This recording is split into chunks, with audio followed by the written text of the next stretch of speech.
رزمنده شناخته توجیک موین غفورов معروف با لقب موین توجیک روز 14 اکتبر سال 2022 یکی از مهمترین نبردها در سابقه ورزشیش را دایر میکند.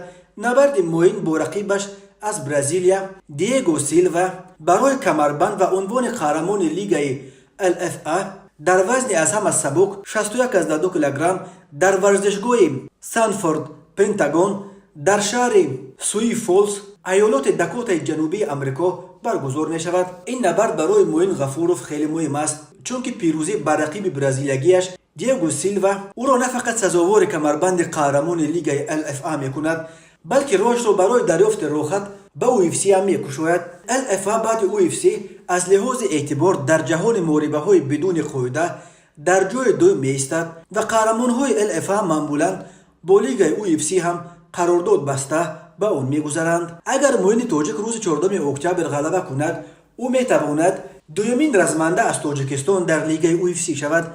ماه سپتامبر نورالله علیف نخستین نماینده تاجیکستان شد که با دانا وحید رهبر UFC قرارداد بست. اعضای تیم موین به پشتیبانی تاجیک‌های مقیم آمریکا و کانادا و دیگر زادگان آسیای مرکزی امید زیاد دارند و مطمئنند که شماره زیادی از مخلصانش شب 14 اکتبر برای مخلصی و پشتیبانی موین به سوی فوز خواهند آمد. موین غفورov می توانست با UFC شرطنامه بسته در تاریخ نخستین ورزشگر از تاجیکستان در معتبرترین لیگ MMA شود، ولی 7 سپتامبر سال 2021 در دور نهایی مسابقات داوطلبان دانا وایت اشچت انهلگر از کانادا با قرار داوران مغلوب شد و آرزویش برای پیوستن به UFC را این دفعه جامعه عمل پوشانده نتوانست.